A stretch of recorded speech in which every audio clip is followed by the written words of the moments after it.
Hello, and welcome to another episode of I Enjoy Making My Life More Difficult. Okay, so today we are going to make some bourbon brown butter butterscotch brownies because I wanted to make something that was as difficult to say as possible because I have a great track record with pronouncing things.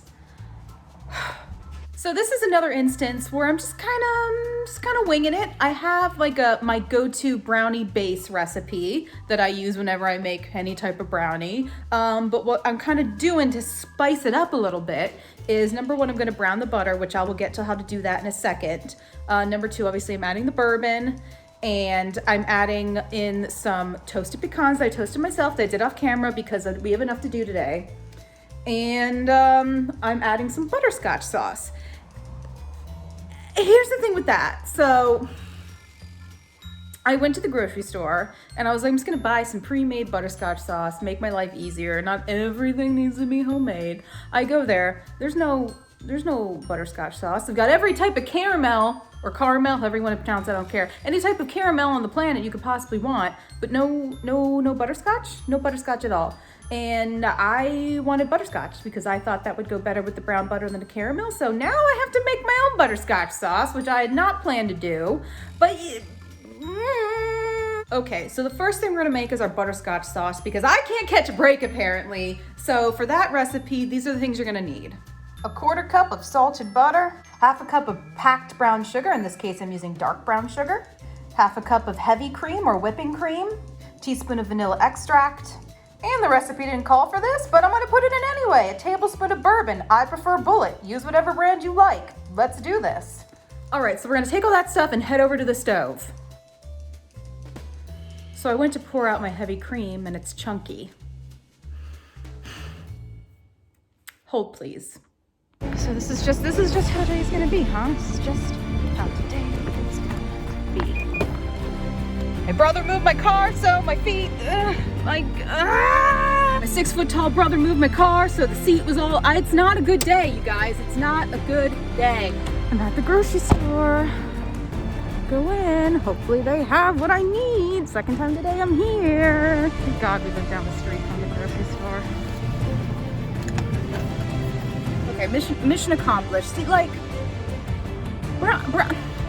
brownies should be a So here I said brownies should be a dump and run situation, but you know, the audio cut out and didn't work. You know, it was one of those days. But I'm over here going, oh, I'm gonna add all this stuff because I'm me and I can't just make some brownies and I gotta talk to myself in my car in the parking lot of a grocery store. You missed a spot. All right, so we're back. That only took about 15 minutes. Not too bad in the long run. So let's, for realsies this time, head over to the stove, get that butterscotch sauce going, huh? All right, so we're at our stove, and what we're gonna do is we're gonna get our butter melted over medium heat. When that's all melted, we're gonna stir in our brown sugar. All right, our butter is all melted, so now we're going to stir in our brown sugar. Whoop, okay, ha ha ha. So I'm using dark brown sugar. And I think it was during the S'mores Whoopie Pie episode I said that brown sugar is just regular granulated sugar with molasses in it, and dark brown sugar just has a higher molasses content. I'm using the dark brown sugar because it's just gonna give it a richer flavor. All right, so we're gonna cook this until it starts to get foamy. The recipe didn't specify if I should stir or not, but I think I'm just gonna kind of give it, you know, some gentle stirring just to make sure we don't have any burning. I mean, that looks foamy to me, right? So now we're gonna add the rest of the ingredients, which is the heavy cream, whipping cream that I had to get, vanilla, and the bourbon.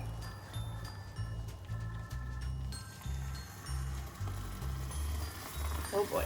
I'm gonna turn down the heat. So now we wanna get this to a simmer. All right, she's looking like she's starting to simmer. I'm just gonna keep an eye on it to make sure it doesn't bubble over, but you want it to do this for about 7 minutes. I'm gonna start a timer. Look at that simmer. Look at it go. You go, butterscotch, you simmer. You simmer. So we still have about 5 minutes of simmer left to do. I'm keeping an eye on it, but I knew going into this, I was gonna have to answer the question, what's the difference between caramel and butterscotch. And through my research, the main difference I could find was that caramel is made with white sugar, butterscotch is made with brown sugar. There you go. That's it. Pretty simple. That's been simmering for 7 minutes. Turn it off. I'm gonna kind of let it simmer down a little bit, and then I'm gonna put it in a mug to cool. Ooh, that's looking pretty good. It's a little thin, but usually these things will thicken up as they cool. So I'm gonna set that aside in a bowl or a mug or something and let it cool down a little bit. And then we're gonna move on to our browned butter. All right, so now we're moving on to our browned butter. So browned butter is basically when you, on the stovetop, evaporate all the water out of butter and you brown the fats a little bit. So what that does is it kind of gives the butter kind of like this rich kind of nutty flavor, but you gotta be careful that you don't burn it because it is fat and fat will burn very quickly. So this is another one of those things where once you got it on the stove, you cannot leave it alone. You have to watch it like a hawk. You gotta stir constantly. It's not particularly hard to do, but it's easy to mess up, if that makes sense. So we're gonna go do that. So for the brown butter, all you're gonna need is your 3/4 cups of butter or a stick and a half. You're gonna want that cut up into tablespoon pieces, and then we're gonna put that in our saucepan. You should use a light color saucepan if you have one, only so you can keep a better eye on the color. But I'd say the color one I have is medium. Let's just do it. So basically, I'm gonna put this in the saucepan, and I'm just gonna stir it constantly until it starts to turn a brown color, and then I'm gonna take it off the heat and put it in a mug or something. I don't know. You'll see. Let's get to it. All right, we have this puppy on medium heat. Let's put in our butter. And I probably should have used a bigger pan, but you know what? Too late now. Constantly stirring, constantly stirring. All right, I did turn down the heat. I'm turning down the heat because we're getting very bubbly. And I cannot see. Oh God, oh God, oh God, oh God, oh God, oh God. I don't understand all the bubbles, you guys. I really don't. And I'm concerned because, oh no. Oh God. I don't understand what's happening. Ah! All right, we're at a point now where I think a lot of the water is kind of evaporating out, so I'm not getting as much foam. See, now I think it's starting to cook pretty fast. I'm gonna give it like another couple seconds here. All right, she's really browning. Okay, we're gonna take that off. All right, so that kind of turned like a nice amber color there. I didn't see any burnt bits in the pan or in the butter, so that went pretty well. Moving on to our brownie mix. For this recipe, you are going to need 1.5 cups of white sugar, 1/2 cup of cocoa powder, 3/4 cup all-purpose flour, a teaspoon of salt, 1/4 teaspoon of baking powder, 3/4 cup of our browned butter from earlier, 3 eggs, a teaspoon of vanilla, 2.5 tablespoons of bourbon, and a cup of roasted pecans. We're gonna preheat our oven to 350 degrees. All right, first things first. Blech. Blech.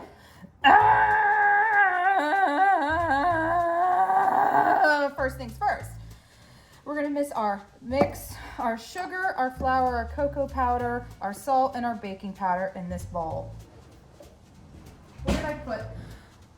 Where did I put my measuring? They're right here. All my measuring spoons are right. You guys, every week it's something else. It's something else. I swear to God.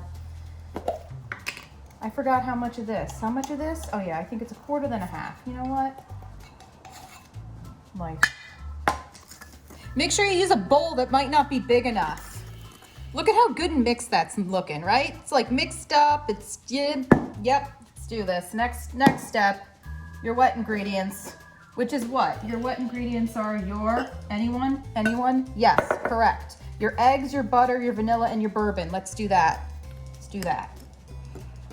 So I'm gonna add the butter slowly, mixing constantly because it's still kind of warm and I don't wanna cook the eggs. Sorry, I'm right-handed. This is not my best idea, but you get it. Get what's happening. It's going slowly. We're not cooking the eggs. All right, that's good and mixed. And look, we don't have scrambled eggs because we added hot butter slowly to eggs. I know you didn't do anything wrong yet, but I'm still yelling at you. All right. Wet ingredients into dry ingredients. Party, y'all. Now here's the thing with brownies. I would 10 out of 10 recommend not using an electric mixer because it's highly likely you will overbeat the brownies and they will come out very cakey. If you like a cakey brownie, that's fine. I do not. I recommend hand mixing. And I hear someone trying to come in. Hello? False alarm. Anyway, yes, I recommend hand mixing brownies if you want a nice fudgy consistency. You could totally do this recipe with just a boxed brownie mix. Just brown the butter and add all the extra stuff. I mean, why not? Go for it. All right, that's looking pretty mixed. So now we're gonna add some of our fillings. Something I planned on doing, but forgot to mention is I'm gonna add half a cup of chocolate chips. Just to really like amp up the chocolate. Because you guys, two of my favorite things on the planet are chocolate and bourbon. And when those things come together, I am a happy girl. I am a happy girl. And it was a pain in the ass making these brownies. And I need them to be delicious. I need them to be Marisa standard delicious. Okay, now you're gonna add half of those toasted pecans. And you're gonna save the other half to sprinkle on top. I'm just gonna eyeball it. Because, it's about half. All right, fold it in. Pecans, pecans, pecans, pecans. All right, those are all mixed up well together. Let's get our pan. Okay, guys, this is what I'm gonna do. I'm gonna put in about half of the brownie butter, drizzle over a little bit of our butterscotch, and put in the other half of the brownie butter. See how this goes. This camera angle was not a good idea, and I apologize for that. But I've committed.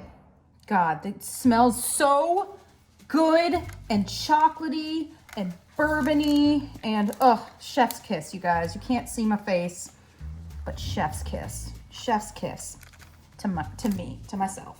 Congratulating myself.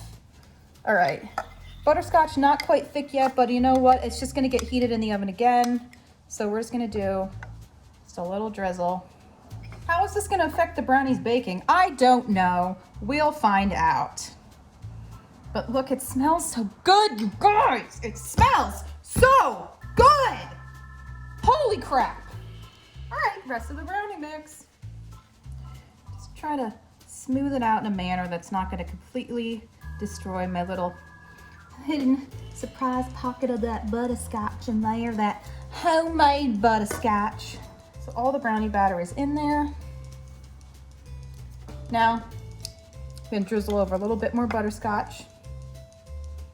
I'll probably drizzle over even more once the brownies have cooled and the butterscotch has cooled down even more, so it's a little thicker.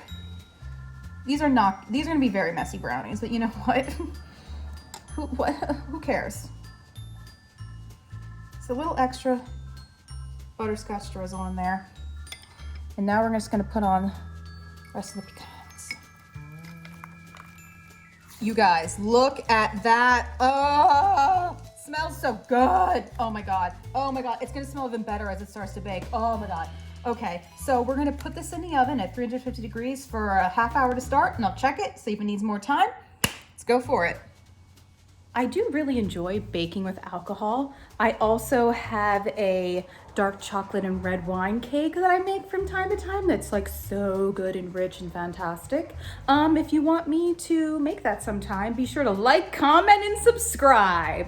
Yeah, I'm doing the usual YouTuber thing now. If you guys want to see more of Mr. Kiney, be sure to like, comment, and subscribe. If you want to see more surprise cameos by my mom, be sure to like, comment, and subscribe. Hey guys, if you want to know why I have a deck of Inuyasha playing cards, be sure to like, comment, and subscribe. If you want to know why there's so much Bigfoot shit in my house, be sure to like, comment, and subscribe. If you guys want to see more of Ripley, be sure to like, comment, and subscribe. Ma'am, I just need a soundbite, please. If you want me to stop making this dumb joke, be sure to like, comment, and subscribe. All right, guys, I just took the brownies out of the oven. They are looking pretty good. So I'm gonna let these cool down completely. Then I'm gonna drizzle them with a little bit more butterscotch and cut them up. And I'll be back when I'm doing that. All right, so our brownies are mostly cool. You don't wanna do this while they're still hot because the butterscotch will just melt into it. So now I'm gonna drizzle on a little extra butterscotch and then cut these puppies up. Oh, look at this. Yes. Look at this. Look at it. Oh my God, you guys, it looks so good. I think the grocery store not having any butterscotch sauce was kind of a blessing in disguise because the sauce I made is so good and just so delicious. And I got the satisfaction of making my own butterscotch sauce. Oh, and if you don't like butterscotch, you're wrong. And we are all done. Look at that. Now it's time for my favorite part, the taste test. Oh my God.